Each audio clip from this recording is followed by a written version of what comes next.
नमस्कार दोस्तों, स्वागत है आप सभी का वाइब्रेंट के इस डिजिटल प्लेटफॉर्म पर। मैं विकास भास्कर आप सभी का स्वागत करता हूं आज के करंट अफेयर के इस लाइव सेशन में।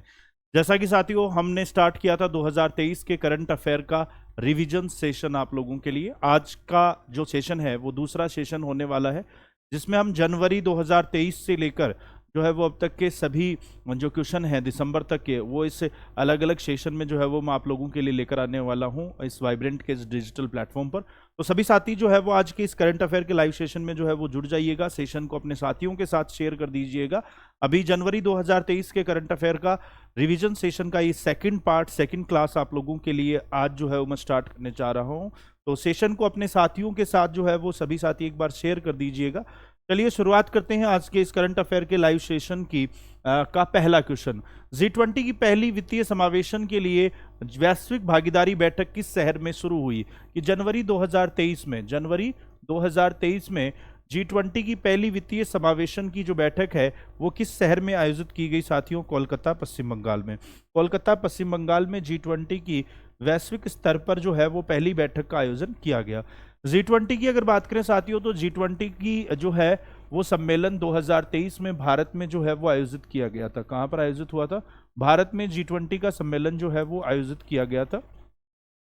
G20 की जो अध्यक्षता है वो भारत को मिली थी कि भारत G20 का जो है वो अध्यक्ष रहा। कब से कब तक भारत G20 का अध्यक्ष रहा? दिसंबर 2022 से लेकर नवंबर 2023 तक भारत G20 का अध्यक्ष जो है वो रहा। भारत जो है वो वर्तमान में G20 का ट्रायोको जो है वो मेंबर है। G20 के ट्रायोको में वर्तमान अध्यक्ष देश जो है वो शामिल होता है, पूर्व अध्यक्ष और आगामी अध्यक्ष जो है वो शामिल होता है। अब G20 के ट्रायोको में 3 देश हैं। तो 2023 में जो है वो G20 की बैठक, जो ट्रायोको नेशन है इनकी अगर बात करें तो G20 के ट्रायोको नेशन में 2023 में बैठक जो हुई थी वो भारत में जो है वो इसकी बैठक का आयोजन जो है वो किया गया था। 2024 में यानी अगले साल इसकी बैठक का आयोजन जो है वो ब्राज़ील में किया जाएगा और 2025 में जो है वो इसकी बैठक का आयोजन साउथ अफ्रीका में जो है वो किया जाएगा। तो इंडोनेशिया ट्रायोको नेशन से साथियों बाहर हो चुका है। 2023 में G20 की बैठक भारत में, 2024 में G20 की बैठक ब्राज़ील में और साउथ अफ्रीका में जो है वो 2025 में G20 की बैठक का आयोजन जो है वो किया जाएगा। तो इंडोनेशिया बाहर हो चुका है, ब्राज़ील को इसकी अध्यक्षता जो है वो सौंपी जा चुकी है। G20 का अगले साल स्वरूप भी बदल जाएगा। G20 की भारत में जो पहली शेरपा बैठक का आयोजन किया गया था, पहली शेरपा बैठक साथियों हुई थी उदयपुर राजस्थान में। दिसंबर 2022 में G20 की पहली शेरपा बैठक का आयोजन राजस्थान के उदयपुर शहर में जो है वो किया गया। उदयपुर राजस्थान में G20 की पहली बैठक आयोजित की गई थी। वर्तमान में G20 के शेरपा जो हैं वो कौन है? अमिताभ कांत। कौन है? अमिताभ कांत जो है वो वर्तमान में G20 में भारत के जो है वो शेरपा हैं साथियों। और अगर बात करें G20 के सम्मेलन की तो 2023 में, सितंबर 2023 में G20 का सम्मेलन भारत में नई दिल्ली में स्थित भारत मंडपम, जो दुनिया का सबसे बड़ा कन्वेंसिंग सेंटर है, वहां पर जो है वो इसका सम्मेलन आयोजित किया गया और दिल्ली डिक्लेरेशन G20 सम्मेलन में जो है वो पास हुआ। इसका मतलब भारत में जो सम्मेलन हुआ वो एक तरीके से हम कह सकते हैं कि बेहतर और सफल आयोजित जो है वो सम्मेलन का आयोजन भारत में किया गया। तो भारत मंडपम जो दुनिया का सबसे बड़ा कन्वेंसिंग सेंटर है, उसमें जो है वो G20 का सम्मेलन भारत में आयोजित किया गया था। इस G20 2023 के सम्मेलन का जो थीम था साथियों, उसकी अगर बात करें तो वो था एक पृथ्वी, एक परिवार, एक भविष्य, मीन्स वसुदेव कुटुंबकम। वसुदेव कुटुंबकम जो है वो इसमें थीम जो है वो दर्शाया गया था। इसका जो एक तरीके से लोगो था उसमें लोटस, कमल में पृथ्वी को सम्माहित जो है वो किया गया था। और दिल्ली डिक्लेरेशन जो है वो उसमें साथ ही दिल्ली में जो सम्मेलन हुआ उसमें इस बात पर भी सहमति बनी कि G20 का विस्तार होगा और भारत ने अफ्रीकन यूनियन को इसका मेंबर बनाए जाने का प्रस्ताव जो है वो साथियों दिया, जिसे स्वीकार कर लिया गया है। यानी G20 का अगले साल से जो है वो स्वरूप बदल जाएगा और G20 बन जाएगा जो है वो G21। यानी G20 में जो सदस्य बन जाएंगे उसमें 8 विकसित देश जो है वो शामिल हो जाएंगे, 11 विकासशील देश जो है वो शामिल होंगे। इसके अलावा यूरोपियन यूनियन जो है वो इसका मेंबर होगा और अब अफ्रीकन यूनियन और इसका मेंबर जो है वो बनने जा रहा है। तो ये अगले साल से G21 जो है वो बन जाएगा। तो इसका करेक्ट आंसर होगा बी, कोलकाता की जनवरी 2023 में पहली वित्तीय समावेशन वैश्विक भागीदारी की बैठक कोलकाता, पश्चिम बंगाल में आयोजित की गई। चलिए अगला क्वेश्चन, कौन सा भारतीय राज्य पहला पूर्ण डिजिटल बैंकिंग राज्य जो है वो बनने जा रहा है। भारत का जो राज्य पूर्ण रूप से डिजिटल बैंकिंग वाला राज्य बन रहा है साथियों, वो कौन सा है? केरल। केरल देश का पहला पूर्ण रूप से डिजिटल बैंकिंग राज्य जो है वो बन गया, यानी बैंकिंग सुविधाएं डिजिटली फॉर्मेट में केरला में उपलब्ध करवाई जा रही हैं। साथियों, देश का पहला राज्य जिसने अपना खुद का ऑप्टिकल जो है वो नेटवर्क जो है वो विकसित कर लिया है, ऑप्टिकल फाइबर नेटवर्क विकसित करने वाला देश का पहला राज्य कौन सा है? केरल। केरला ने के फोन के नाम से, किस नाम से? के फोन के नाम से, इसका मतलब है Kerala fibre optical network, Kerala fibre optical network. तो के फोन खुद का ऑप्टिकल फाइबर नेटवर्क विकसित करने वाला देश का पहला राज्य केरल है। इसके अलावा खुद का ओटीटी प्लेटफॉर्म लॉन्च करने वाली देश की पहले राज्य सरकार केरल है। खुद का कैब सर्विस, खुद की कैब सर्विस जो है वो शुरू करने वाली देश की पहली राज्य सरकार है। इसके अलावा केरला हाईकोर्ट जो है, केरला हाईकोर्ट देश का पहला पेपरलेस हाईकोर्ट, जो केरल हाईकोर्ट है साथियों, वो देश का पहला पेपरलेस हाईकोर्ट भी जो है वो बन गया है। तो देश का पहला पेपरलेस हाईकोर्ट केरल हाईकोर्ट, देश का पहला पूर्ण रूप से डिजिटल बैंकिंग वाला राज्य केरल, ऑप्टिकल फाइबर नेटवर्क को विकसित करने वाला देश का पहला राज्य Kerala, Kerala fibre optical network के नाम से, ओटीटी प्लेटफॉर्म लॉन्च करने वाला विकसित करने वाला देश की पहले राज्य सरकार केरल, खुद की कैब सर्विस जो है वो लॉन्च करने वाली देश की पहली राज्य सरकार केरल, और केरला हाईकोर्ट देश का पहला पेपरलेस हाईकोर्ट। तो एक ही क्वेश्चन में बहुत सारे क्वेश्चन जो है वो इसमें सम्मानित जो है वो साथियों हो चुकी हैं। तो इसका करेक्ट आंसर होगा केरल। केरल के जो चीफ मिनिस्टर हैं, मुख्यमंत्री हैं साथियों, उनका नाम है पिनाराई विजयन। कौन है? पिनाराई विजयन जो है वो केरला के मुख्यमंत्री हैं, और आरिफ मोहम्मद जो है वो केरल के राज्यपाल हैं। तो इसका करेक्ट आंसर हो जाएगा केरल। ए इज करेक्ट आंसर। चलिए अगले क्वेश्चन का आंसर दीजिएगा। इस वर्ष 75वें सेना दिवस का आयोजन इस वर्ष 75वें सेना दिवस का आयोजन जो है वो साथियों किस शहर में जो है वो किया गया? 75वें सेना दिवस का आयोजन जो है वो किस शहर में जो है वो किया गया? तो 75वें सेना दिवस का आयोजन बेंगलुरु में। कहां पर किया गया? बेंगलुरु में 75वें जो है वो सेना दिवस का आयोजन जो है वो साथियों किया गया। आप सभी को पता है कि प्रतिवर्ष 15 जनवरी को जो है वो आर्मी डे जो है वो मनाया जाता है। आर्मी डे जो है वो कब मनाया जाता है? 15 जनवरी को हर साल आर्मी डे जो है वो मनाया जाता है। 8 अक्टूबर जो है साथियों, इसको नौसेना दिवस जो है वो मनाया जाता है। नौसेना दिवस जो है वो हर साल कब मनाया जाता है? 8 अक्टूबर को। और 4 दिसंबर को जो है वो हर साल वायुसेना दिवस जो है वो मनाया जाता है। वायुसेना दिवस कब मनाया जाता है? 4 दिसंबर को जो है वो मनाया जाता है। वर्तमान में आर्मी चीफ जो हैं वो कौन है? मनोज पांडे। कौन है? मनोज पांडे जो है वो वर्तमान में आर्मी चीफ है साथियों। इसके अलावा नौसेना प्रमुख जो है वो आर हरि कुमार। कौन है? आर हरि कुमार जो है वो वर्तमान में नौसेना प्रमुख है। इसके अलावा वर्तमान में वी आर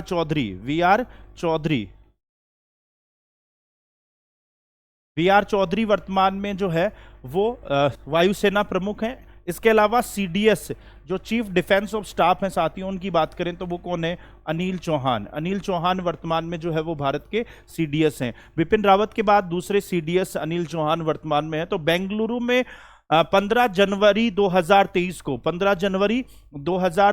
75वें सेना दिवस का आयोजन जो है वो किया गया। तो कहां पर आयोजित किया गया? बेंगलुरु में 15 जनवरी 2023 को। चलिए अगले क्वेश्चन का आंसर दीजिए। इसका करेक्ट आंसर हो गया बेंगलुरु। अगला क्वेश्चन है, पीएम मोदी ने 12 जनवरी 2023 को किस राज्य में 26वें राष्ट्रीय युवा महोत्सव का आयोजन जो है का उद्घाटन किया? युवा महोत्सव का उद्घाटन जो है वो 26वां किस राज्य में किया गया? कर्नाटक में। कहां पर किया गया? कर्नाटक के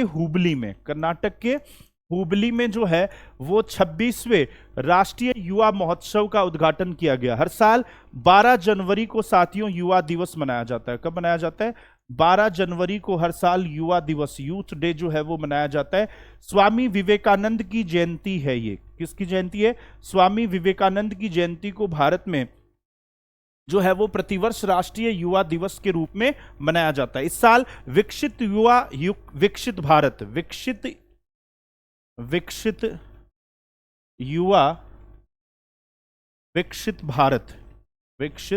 भारत ये जो है वो 26वें 26वें युवा दिवस की जो है वो क्या है, थीम है साथियों। 26वें युवा दिवस की जो थीम है 2023 में, वो क्या है, युवा विकसित भारत। वर्तमान में जो है वो यूथ मिनिस्टर जो हैं, युवा और खेल मामलों के जो मंत्री हैं, युवा मामलों के जो मंत्री हैं साथियों, वो हैं केंद्रीय मंत्री अनुराग ठाकुर। कौन है? अनुराग ठाकुर, जो खुद एक युवा है। अनुराग ठाकुर की बात करें तो अनुराग ठाकुर वर्तमान में युवा और खेल मामलों के मंत्रालय के अलावा इनके पास में इंफॉर्मेशन एंड ब्रॉडकास्टिंग मिनिस्ट्री भी है, और ये लोकसभा के सदस्य हैं। कहां से? हमीरपुर लोकसभा सीट, हिमाचल प्रदेश से। तो 26वां राष्ट्रीय युवा महोत्सव कर्नाटक के हुबली में जो है वो आयोजित किया गया। हर साल 12 जनवरी को राष्ट्रीय युवा दिवस स्वामी विवेकानंद की जयंती में जो है को मनाया जाता है। स्वामी विवेकानंद की जयंती को राष्ट्रीय युवा दिवस के रूप में मनाया जाता है। इस साल इसका थीम विकसित युवा विकसित भारत जो है वो इसका थीम था, और इसके मंत्री हैं अनुराग ठाकुर। तो करेक्ट आंसर हो जाएगा ए, कर्नाटक इज करेक्ट आंसर। चलिए अगले क्वेश्चन का आंसर दीजिएगा। ये रहा अगला question. Central pollution control bureau यानी सीपीसीबी की रिपोर्ट के अनुसार भारत का सबसे प्रदूषित शहर जो है वो साथियों कौन सा है? तो जनवरी 2023 में जारी की गई रिपोर्ट के अनुसार दिल्ली भारत का जो है वो सबसे प्रदूषित शहर है। यानी सेंट्रल पॉल्यूशन कंट्रोल ब्यूरो की रिपोर्ट में जो है वो दिल्ली भारत का सबसे प्रदूषित शहर है साथियों।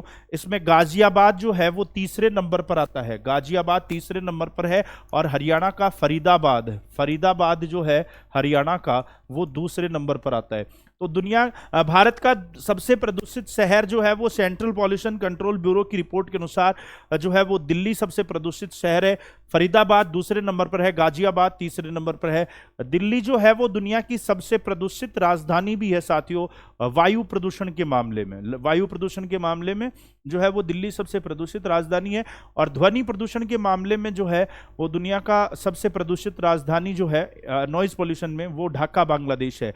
हाल ही में प्रदूषण को जो जारी रिपोर्ट है, जो पर्यावरण सूचकांक में जो रिपोर्ट जारी की गई थी, जो कॉन्फ्रेंस ऑफ पार्टीज की 28 बैठक दुबई यूएई में आयोजित की गई, उसके अनुसार दुनिया का सबसे प्रदूषित जो शहर चुना गया है वो पाकिस्तान का लाहौर जो है वो दुनिया का सबसे प्रदूषित शहर जो है वो चुना गया है। तो इसका करेक्ट आंसर होगा सी, दिल्ली इज करेक्ट आंसर। अगला क्वेश्चन, फटाफट से अगला क्वेश्चन देखिए। फिल्म आरआरआर से गोल्डन ग्लोब पुरस्कार विजेता गीत नातो नातो के संगीतकार कौन हैं? तो इसके संगीतकार जो है वो कौन है? एमएम किरवानी। एमएम किरवानी जो है वो इसके म्यूजिक डायरेक्टर हैं साथियों। नातो नातो जो सॉन्ग है, इस नातो नातो सॉन्ग ने ऑस्कर अवार्ड जो है वो जीता है 2023 में। Oscar award best non English song की कैटेगरी में ऑस्कर अवार्ड जो है वो इस सॉन्ग को मिला साथियों। इसके जो म्यूजिक डायरेक्टर हैं उनका नाम है एमएम किरवानी। कौन है? एमएम किरवानी। और इसके जो सिंगर हैं, इसके जो गायक हैं साथियों, उसकी अगर बात करें तो एमएम किरवानी के बेटे हैं जिनका नाम है काला भैरव। कौन है?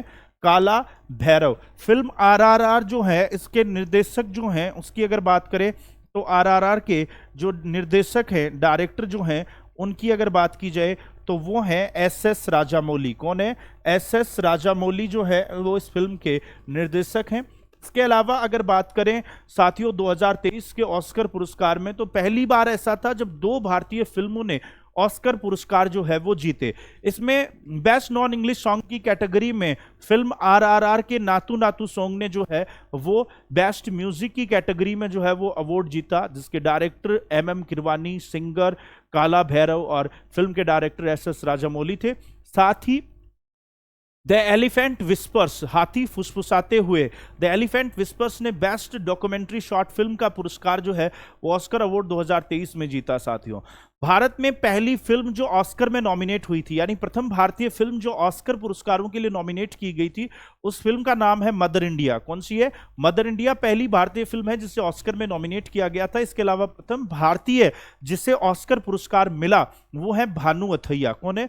भानु अथैया। भानु अथैया को जो है फिल्म गांधी में बेस्ट कॉस्ट्यूम डिजाइन की कैटेगरी में ऑस्कर पुरस्कार से सम्मानित किया गया था।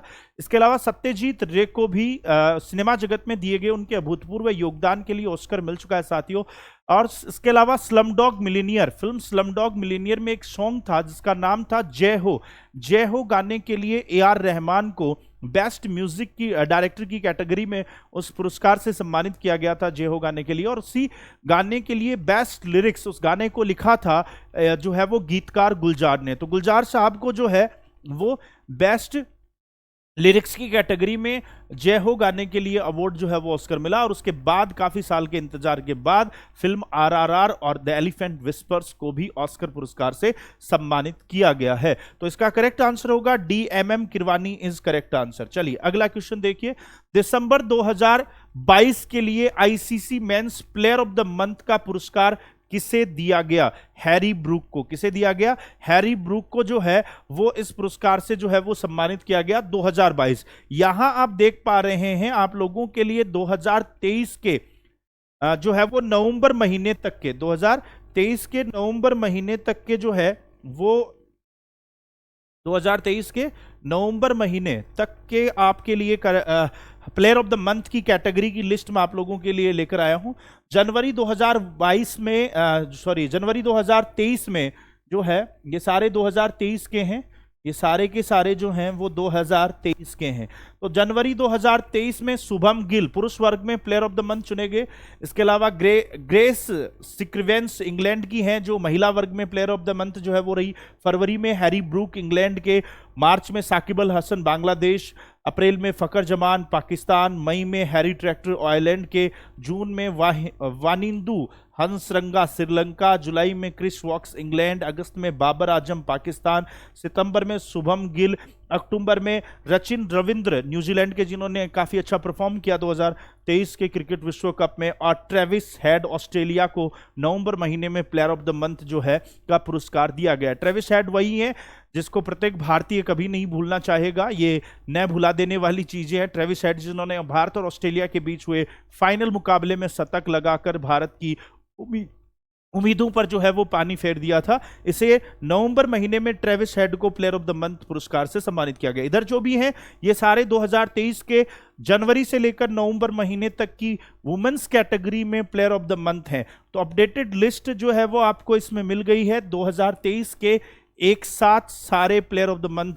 एग्जाम में ये पूछे जाते हैं इस लिहाज से एक साथ जो है वो यहां पर आपको बता दिए गए हैं। चलिए अगला क्वेश्चन देखिएगा। 2023 के लिए हेनले पासपोर्ट इंडेक्स में भारत की रैंक जो है वो साथियों कौन सी थी? जनवरी 2023 की अगर बात करें तो जनवरी 2023, इसको ध्यान से सुनना भाई, जनवरी 2023 में हेनले पासपोर्ट इंडेक्स के अनुसार भारत की रैंक जो थी वो 85वीं थी। कौन से स्थान पर था भारत? 85वें स्थान पर। लेकिन जुलाई 2023 में जो भारत की रैंक है, अपडेटेड रैंक जो है वो लिख लेना। जुलाई 2023 में भारत की रैंक कौन सी हो गई है? 80वें स्थान पर है भारत। कौन से स्थान पर है? 80वें स्थान पर। तो वर्तमान में अगर हेनले पासपोर्ट इंडेक्स में भारत की रैंक, वर्तमान में भारत की रैंक की अगर बात करें हेनले पासपोर्ट इंडेक्स में, तो भारत कौन से स्थान पर है? 80वें स्थान पर है। कौन से स्थान पर है? 80वें स्थान पर है साथियों भारत। ये जनवरी 2023 में 85वें स्थान पर था और जुलाई 2023 में अपडेटेड रैंक के अनुसार भारत जो है का पासपोर्ट और मजबूत हुआ है पहले के मुकाबले साथियों। वर्तमान में दुनिया का सबसे मजबूत पासपोर्ट, पहले जापान काफी सालों तक बना हुआ था, लेकिन जापान को पीछे छोड़कर सिंगापुर जो है साथियों वो दुनिया का सबसे मजबूत पासपोर्ट जो है वो बन गया है। सिंगापुर का passport index, Henley passport index में वो पहले स्थान पर आता है साथियों। हैरान करने वाली बात यह है कि जापान जो काफी समय तक पहले स्थान पर था, जापान हेनले पासपोर्ट इंडेक्स में तीसरे स्थान पर जो है वो चला गया है। दूसरे पे जर्मनी, इटली जो है वो संयुक्त रूप से जर्मनी, इटली दूसरे स्थान पर आते हैं और जापान जो है वो तीसरे स्थान पर। तो कोई समय तक जिसका सबसे मजबूत पासपोर्ट था वो तीसरे नंबर पर है। सिंगापुर दुनिया का सबसे मजबूत पासपोर्ट इंडेक्स वाला देश है और इसमें लास्ट रैंक जिसकी है, लास्ट रैंक दुनिया का सबसे खराब पासपोर्ट, जिसका सबसे खराब पासपोर्ट है उसकी अगर बात करें तो वो कौन सा है? अफगानिस्तान। कौन सा है? अफगानिस्तान जो है वो वर्तमान में दुनिया का सबसे खराब पासपोर्ट वाला इंडेक्स वाला देश है। तो करेक्ट आंसर इसका हो जाएगा, इसके हिसाब से डी आंसर होगा। और वर्तमान के हिसाब से अगर बात करें तो वर्तमान के हिसाब से 80वें स्थान पर। तो कंफ्यूज बिल्कुल नहीं होना इसमें, क्लियर है। मैं पहले भी कह चुका हूं कि ये रिवीजन सेशन है, तो जनवरी के जो क्वेश्चन है वो मैं आप लोगों के लिए लेकर आया हूं। तो वर्तमान में 80वां। चलिए अगला क्वेश्चन देखिए, किस स्टार्टअप ने आजादी सेट उपग्रह बनाया जिसे 750 स्कूली लड़कियों ने के द्वारा तैयार किया गया था, और यह बनाया गया था space kids India limited. ISRO जो है, इसकी अगर बात करें साथियों, तो इसमें निजी निवेश, भारत में स्पेस टेक्नोलॉजी में प्रधानमंत्री मोदी ने एक अच्छी पहल करते हुए प्राइवेट सेक्टर के इन्वेस्टमेंट को भी जो है वो मंजूरी दे दी है। निजी निवेश को मंजूरी देने का फायदा ये होगा कि आने वाले समय में इसमें प्राइवेट कंपनियां भी तेजी से इन्वेस्ट करेंगी, और अमेरिका की तरह उम्मीद है कि भारत भी स्पेस टेक्नोलॉजी के मामले में दुनिया के बाकी देशों की स्थिति में बेहतर स्थिति में जो है वो हम पहुंच पाएंगे। तो स्पेस किड्स इंडिया लिमिटेड ने आजादी सेट जो है वो जो है सैटेलाइट, जो एक नैनो सैटेलाइट था, वो लॉन्च किया था जिसे 750 स्कूली लड़कियों के द्वारा बनाया गया था। ये 2022 में आजादी के 75 वर्ष पूरे होने के उपलक्ष्य में पहले अगस्त में जो है वो लॉन्च किया गया था, लेकिन उस समय वो मिशन असफल हो गया था। फिर इसे जनवरी 2023 में पुनः लॉन्च किया और वो इस बार सफल हुआ। तो ये स्मॉल सैटेलाइट लॉन्च व्हीकल के माध्यम से इसरो की अगर बात करें साथियों, तो इसरो ने निजी निवेश को मंजूरी जो है वो दे दी है। इसके लिए 2 संस्थाएं सरकार ने जो है वो बनाई है इसके सपोर्ट में। एक का नाम है इनस्पेस, क्या नाम है, इनस्पेस, और एक का नाम है न्यू स्पेस इंडिया लिमिटेड। ये दोनों जो हैं वो पीएसयू कंपनियां हैं, दोनों ही क्या है, पीएसयू यूनिट है साथियों, सरकार की ही कंपनियां हैं, और ये इसरो के पैरेलल जो है वो काम करेंगी। इनमें से एक कंपनी होगी जो निजी निवेश को आकर्षित करेगी और दूसरी उसे इंफ्रास्ट्रक्चर, आधारभूत ढांचा जो है वो उपलब्ध करवाने का कार्य करेगी। तो इसमें अब निजी निवेश को भी जो है वो मंजूरी दी जा चुकी है। तो ये स्पेस किड्स इंडिया लिमिटेड के द्वारा तैयार किया गया था। चलिए अगले क्वेश्चन का आंसर दीजिएगा, कौन सा केंद्रीय मंत्रालय स्टार्टअप इंडिया इनोवेशन वीक आयोजित कर रहा है। स्टार्टअप इंडिया इनोवेशन वीक की अगर बात करें तो ये 10 से 16 जनवरी 2023 को 10 से 16 जनवरी 2023 को स्टार्टअप को बढ़ावा देने के लिए ministry of commerce and industry के द्वारा आयोजित जो है वो किया गया। इसके वर्तमान में जो मंत्री हैं साथियों, उनका नाम है पीयूष गोयल। कौन है, पीयूष गोयल जो है वो वर्तमान में केंद्रीय वाणिज्यिक जो है वो मंत्री हैं। और भारत की अगर बात करें स्टार्टअप के मामले में, तो भारत स्टार्टअप के मामले में दुनिया में तीसरी सबसे बड़ी डेस्टिनेशन है। आज अगर बात करें साथियों भारत की, तो भारत में यूनिकॉर्न स्टार्टअप के मामले में हम तीसरे स्थान पर आते हैं। दुनिया की सबसे बड़ी स्टार्टअप डेस्टिनेशन है यूएसए। यूएसए में यूनिकॉर्न कंपनियां सबसे ज्यादा हैं। आपको ध्यान होगा यूनिकॉर्न कंपनी का मतलब है कि कोई ऐसा स्टार्टअप जिसका टोटल नेटवर्थ $1 बिलियन हो जाए, यानी आज डॉलर के अगर 80 रुपए के भाव के हिसाब से देखें तो कोई ऐसा स्टार्टअप जिसकी नेटवर्थ 8,000 करोड़ रुपए की हो जाए, उस कंपनी को यूनिकॉर्न स्टार्टअप जो है वो कहा जाता है। तो यूनिकॉर्न स्टार्टअप के मामले में जो देश पहले नंबर पर शीर्ष पर है वो अमेरिका, दूसरे पर चाइना और तीसरे पर भारत है। तो दुनिया में सिलिकॉन वैली, कैलिफोर्निया का सिलिकॉन वैली दुनिया का सबसे बड़ा स्टार्टअप डेस्टिनेशन माना जाता है। भारत का सिलिकॉन वैली जो है वो बेंगलुरु को कहा जाता है, लेकिन धीरे धीरे भारत में भी स्टार्टअप डेस्टिनेशन के रूप में बेंगलोर के साथ साथ कई और शहर हैं जो इस क्षेत्र में धीरे धीरे आगे बढ़ रहे हैं, जिसमें गुड़गांव, नोएडा उत्तर प्रदेश, गुड़गांव हरियाणा और नोएडा उत्तर प्रदेश भी काफी बेहतर कर रहे हैं। इसके अलावा हैदराबाद, तेलंगाना भी स्टार्टअप डेस्टिनेशन के रूप में अपनी एक उभरती हुई पहचान जो है वो बनाने में सफल होता हुआ नजर आ रहा है। आज मिनिस्ट्री ऑफ कॉमर्स के अनुसार भारत में लगभग 75,000 रजिस्टर्ड स्टार्टअप हैं साथियों, और भारत में 110 से ज्यादा यूनिकॉर्न स्टार्टअप हैं भारत में। अमेरिका में जो हम बात करते हैं यूनिकॉर्न स्टार्टअप की, अमेरिका में जो टोटल यूनिकॉर्न है उनके लगभग 10% से ज्यादा यूनिकॉर्न स्टार्टअप के जो फाउंडर हैं वो इंडियंस हैं।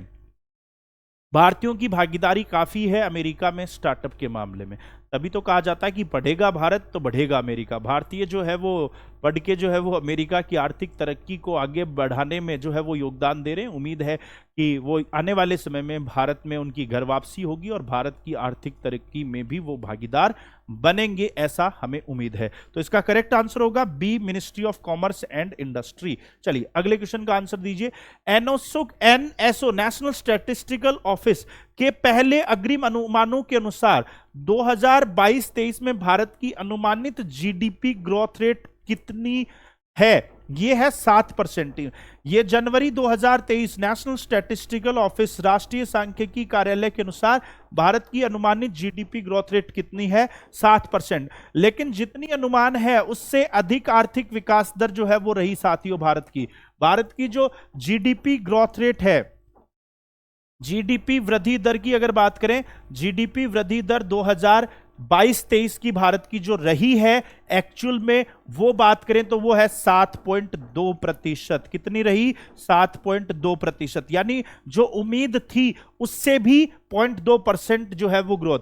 अभी भारत की अनएक्सपेक्टेड ग्रोथ है, जितनी टारगेट है उससे ज्यादा ग्रोथ है। पहली और दूसरी तिमाही में भी जो है वो हैरान करने वाले आंकड़े सामने आए। आरबीआई ने जितना प्रेडिक्ट किया था उससे ज्यादा जीडीपी ग्रोथ रेट। इस साल के सेकंड क्वार्टर में 7.6% की ग्रोथ जो दुनिया में सबसे ज्यादा है। तो highest growing, fastest growing economy Bharat बना हुआ है और उम्मीद है कि भारत की जीडीपी ग्रोथ रेट जिस तेजी से बढ़ रही है, जल्द ही भारत दुनिया की थर्ड लार्जेस्ट इकोनॉमी बनने जा रहा है जीडीपी के आधार पर। तो जल्दी ही हम 5 ट्रिलियन इकोनॉमी के जो लैंडमार्क है उसको छुएंगे और दुनिया की तीसरी सबसे बड़ी अर्थव्यवस्था बन जाएंगे। हालांकि चाइना और अमेरिका से अभी फिलहाल हम बहुत पीछे हैं, लेकिन उम्मीद है कि आने वाले समय में भारत अमेरिका को भी पीछे छोड़ेगा।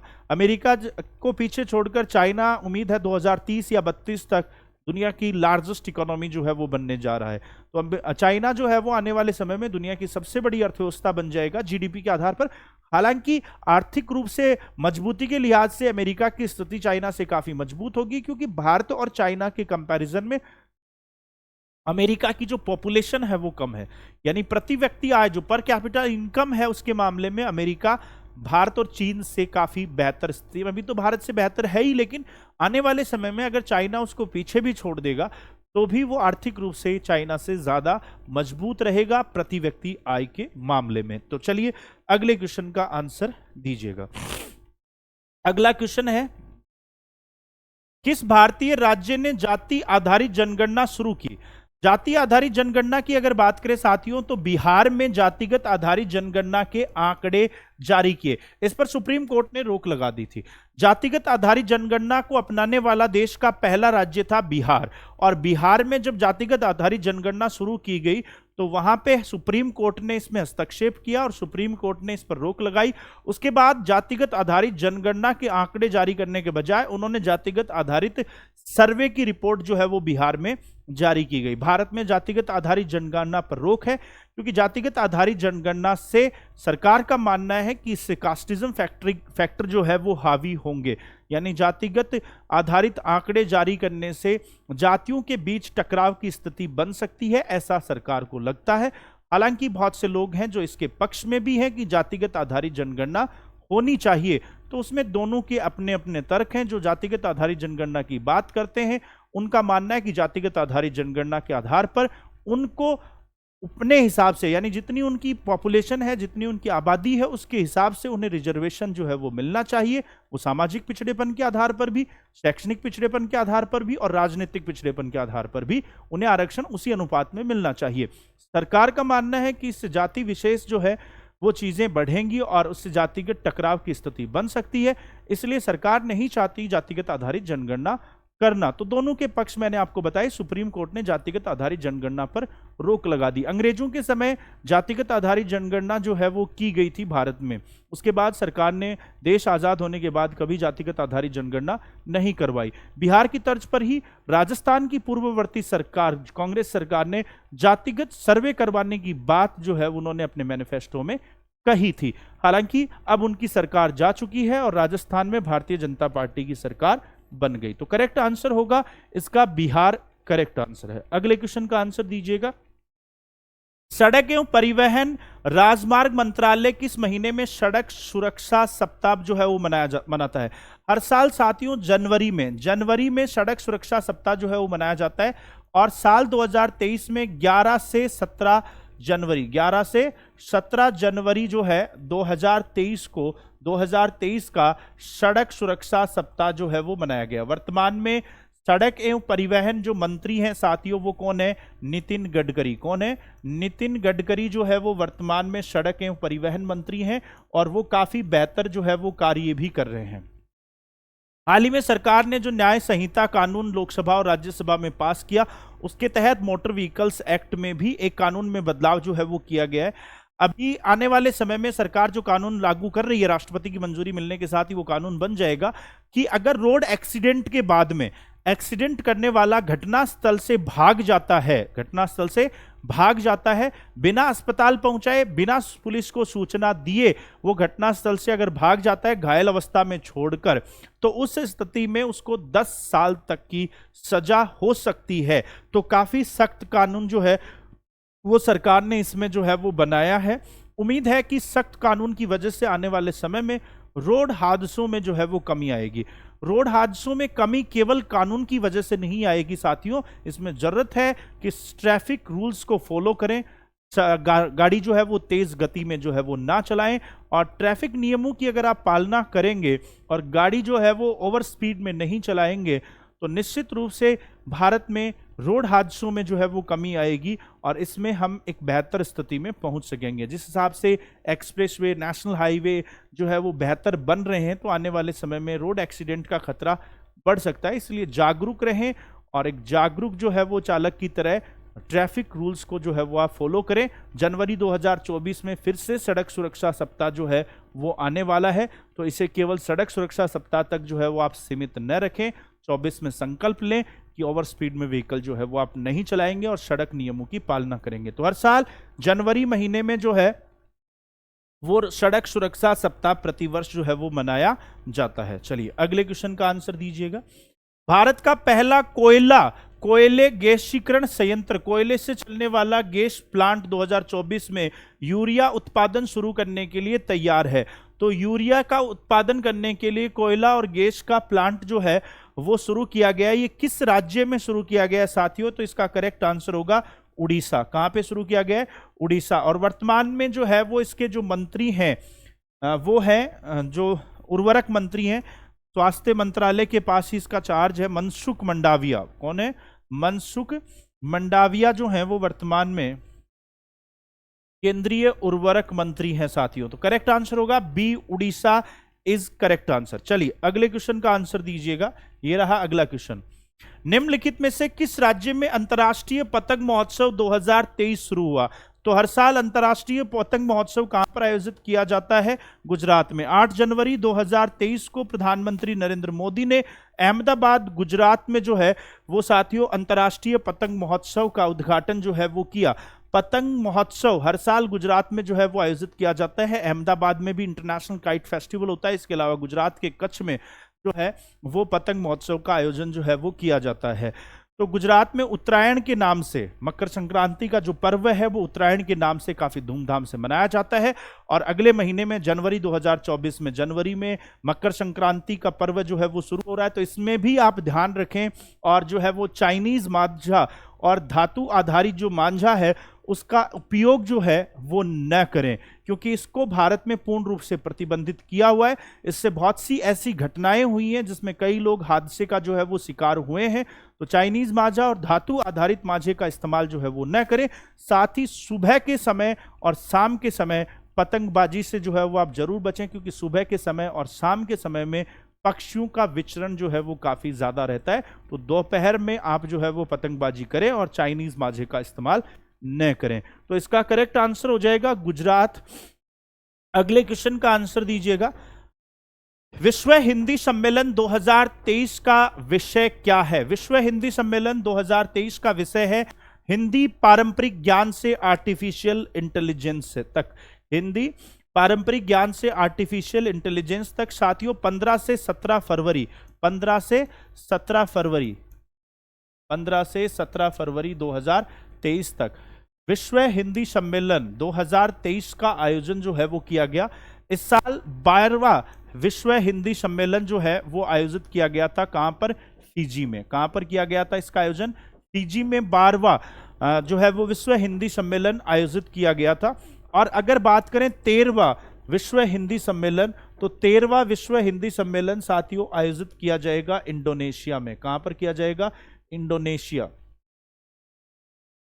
तो ये जो हिंदी सम्मेलन है ये 12वें हिंदी सम्मेलन की जो है वो थीम है। 12वें हिंदी सम्मेलन की थीम है साथियों ये। 12वें हिंदी सम्मेलन, 12वें हिंदी सम्मेलन की थीम है।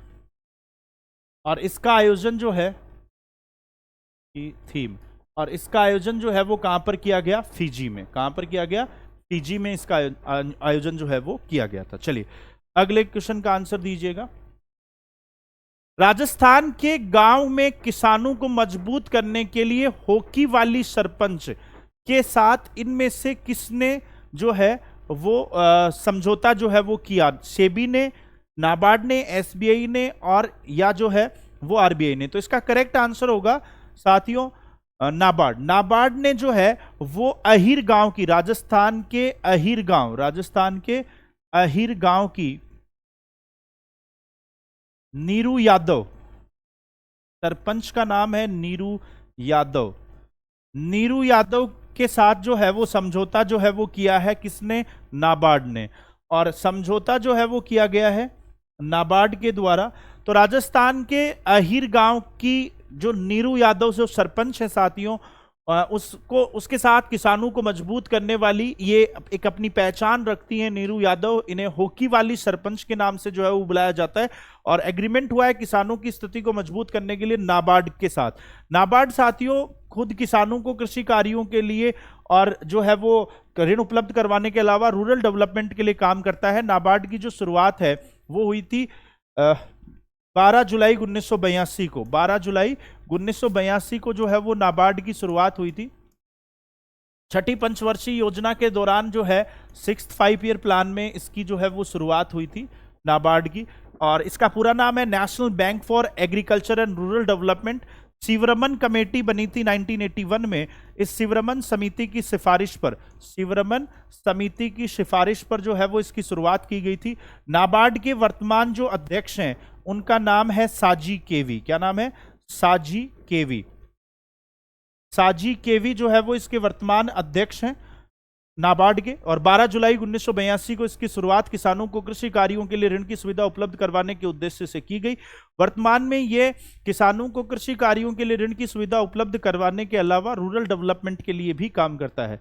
नाबार्ड से पहले भी ये संस्थाएं, 3 अलग अलग संस्थाएं जो है वो कार्य कर रही थी, जिनका संचालन आरबीआई और भारत सरकार के द्वारा किया जा रहा था, जिसमें ACD agriculture credit department, RPCC rural planning and credit cell और ARDC agriculture refinance development corporation के नाम से 3 अलग अलग संस्थाएं चल रही थी। शिवरमन कमेटी की रिकमेंडेशन पर उन तीनों संस्थाओं को मर्ज करके उनके स्थान पर नाबार्ड की शुरुआत की गई। नाबार्ड एक रीफाइनेंस का कार्य करने वाली एजेंसी है। इसके प्रमुख साजी केवी हैं। तो रीफाइनेंस का काम करती है नाबार्ड प्रमुख रूप से। भारत में बीसीसीआई ने भारतीय क्रिकेट टीम के आधिकारिक प्रायोजक के रूप में किलर जींस के निर्माता केवल किरण क्लोथिंग लिमिटेड पर निम्नलिखित में से किसकी जगह हस्ताक्षर किए? मैं फिर रिपीट कर रहा हूं कि जनवरी 2023 का ये क्वेश्चन है, तो उस हिसाब से इसका करेक्ट आंसर होगा एमपीएल। क्या नाम होगा? एमपीएल, जो एक फैंटेसी लीग चलाने वाली कंपनी है। चलिए अगले क्वेश्चन का आंसर दीजिए। निम्नलिखित में से किस राज्य सरकार ने राज्य की महिलाओं को सार्वजनिक सेवाओं और पदों पर 30% आरक्षण का कानूनी अधिकार प्रदान करने के लिए एक विधेयक जो है वो पारित किया है? और वो पारित किया है उत्तराखंड सरकार ने। किस राज्य सरकार ने साथियों?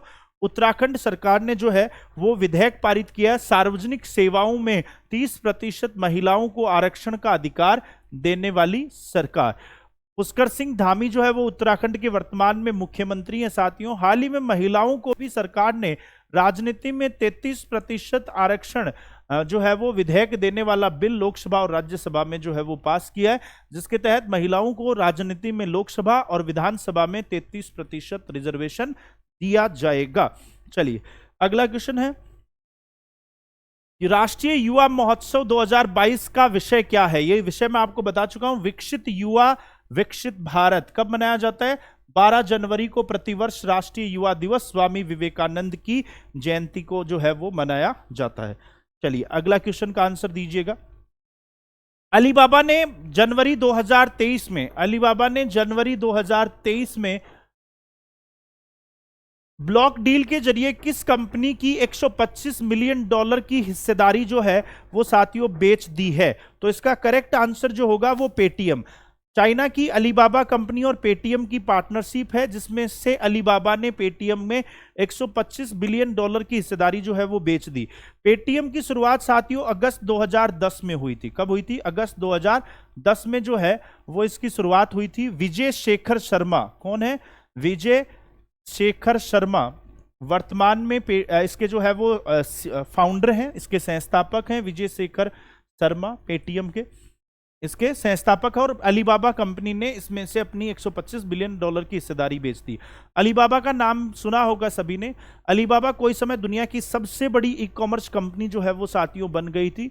जैकमा जो है वो इसके फाउंडर थे और चाइना में उन्होंने सरकार के खिलाफ कोविड के दौरान एक कोई स्टेटमेंट दिया, जिसके बाद से वो अब तक गायब हैं, क्योंकि चाइना में फ्रीडम ऑफ एक्सप्रेशन नहीं है, फ्रीडम ऑफ स्पीच नहीं है, किसी भी तरह की बोलने की आज़ादी या अपने विचार रखने की आज़ादी, स्वतंत्रता नहीं है, वहाँ पे मीडिया सेंसर है।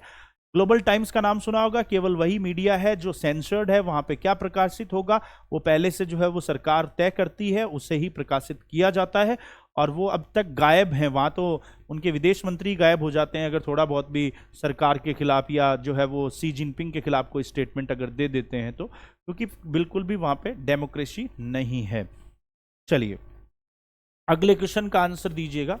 बीसीसीआई की चयन समिति के अध्यक्ष के रूप में नियुक्त किया गया था जनवरी 2023 में। जनवरी 2023 में चेतन शर्मा को जो है वो बीसीसीआई का मुख्य चयनकर्ता जो है वो साथियों नियुक्त किया गया था।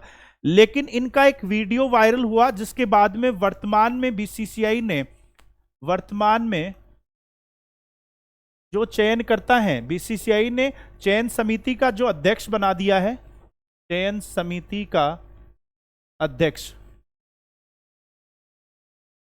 वर्तमान में चयन समिति का जो अध्यक्ष है साथियों वो पूर्व भारतीय क्रिकेटर अजीत अगरकर है। कौन है? अजीत अगरकर,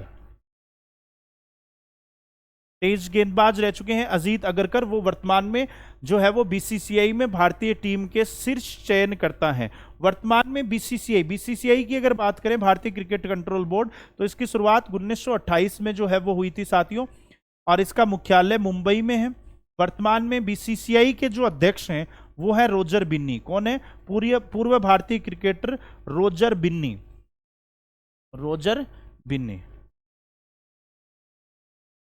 रोजर बिन्नी जो है वो वर्तमान में इसमें टिल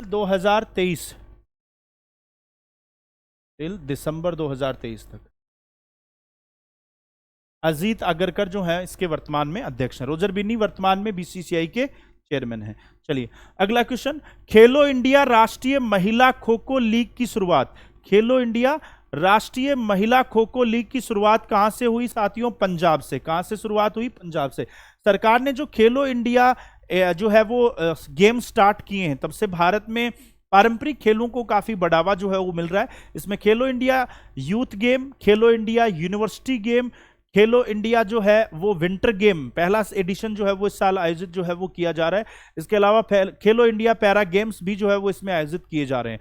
तो इससे काफी बढ़ावा मिल रहा है भारत के पारंपरिक खेलों को और उम्मीद है कि आने वाले समय में इन खेलो इंडिया गेम्स के माध्यम से जो है वो भारत में पारंपरिक खेलों को बढ़ावा मिलेगा और भारत अंतर्राष्ट्रीय स्तर पर होने वाले स्पोर्ट्स लीग में काफी बेहतर प्रदर्शन कर पाएगा। अगला क्वेश्चन का आंसर दीजिएगा। वायु अभ्यास वीर गार्जियन 2023 भारत व किस देश के बीच आयोजित किया जा रहा है? तो इसका आयोजन साथियों भारत और जापान के बीच 26 जनवरी 2023 को वीर गार्जियन का पहला एडिशन, फर्स्ट एडिशन जो है वो पहला संस्करण जो है वो आयोजित किया गया दोनों देशों की सेनाओं के बीच में। तो मिलिट्री एक्सरसाइज एयरफोर्स की ये जो है वो एक्सरसाइज थी जिसका नाम था वीर गार्जियन और ये भारत और जापान के बीच में 26 जनवरी 2023 को जो है वो आयोजित किया गया। वायुसेना प्रमुख की अभी हमने बात की थी, जो है वो वीआर चौधरी वर्तमान में जो है वो एयरफोर्स चीफ हैं। निम्न में से कौन सी भारतीय फिल्म 2023 के ऑस्कर पुरस्कार के लिए नॉमिनेटेड थी? The Kashmir file, Chhello Show, film RRR, यानी ऑल ऑफ दीज, ये सभी फिल्में जो है वो नॉमिनेटेड थी। लेकिन जिन फिल्मों को जो है वो ऑस्कर पुरस्कार मिला साथियों वो द एलिफेंट विस्पर्स, हाथी फुसफुसाते हुए, और फिल्म RRR को जो है वो ऑस्कर पुरस्कार 2023 से जो है वो सम्मानित किया गया था। इसके बाद अगला क्वेश्चन देखिए, विश्व बैंक की वैश्विक आर्थिक संभावना रिपोर्ट के अनुसार 2023-24 में भारत की अपेक्षित आर्थिक वृद्धि दर जो है वो कितनी थी? ये 6.6% का जो है वो अनुमान लगाया था, लेकिन वर्तमान में जो है वो विश्व बैंक ने इसे कितना कर दिया है? 6.1% कर दिया है।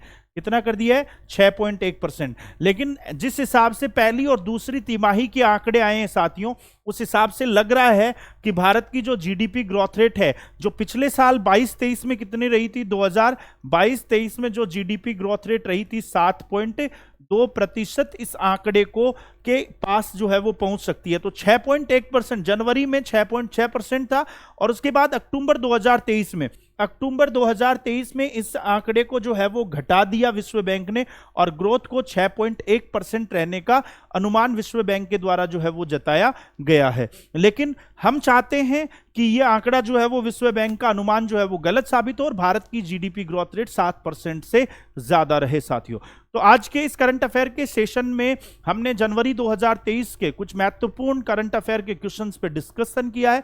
जैसा कि मैं आपको वादा कर चुका हूं कि 2023 के करंट अफेयर का पूरा रिवीजन आपको वाइब्रेंट के इस डिजिटल प्लेटफॉर्म पर जो है वो मिलता रहेगा, और आपको आने वाले समय में बाकी जो करंट अफेयर के क्वेश्चन हैं उन पर भी हम जो है वो डिस्कस करेंगे। उम्मीद है आज का सेशन आप लोगों को पसंद आया। इस सेशन को अपने साथियों के साथ शेयर कर दीजिएगा ज़्यादा से ज़्यादा, और जुड़े रहें इस डिजिटल प्लेटफॉर्म से, ताकि 2023 के करंट अफेयर का पूरा रिवीजन हम और आप मिलकर एक साथ जो है वो कर सकें। तो आज के सेशन से जुड़ने के लिए आप सभी साथियों का पुनः बहुत बहुत धन्यवाद। मिलते हैं जल्द ही एक और करंट अफेयर के सेशन के साथ। तब तक के लिए गुड नाइट, शुभ रात्रि।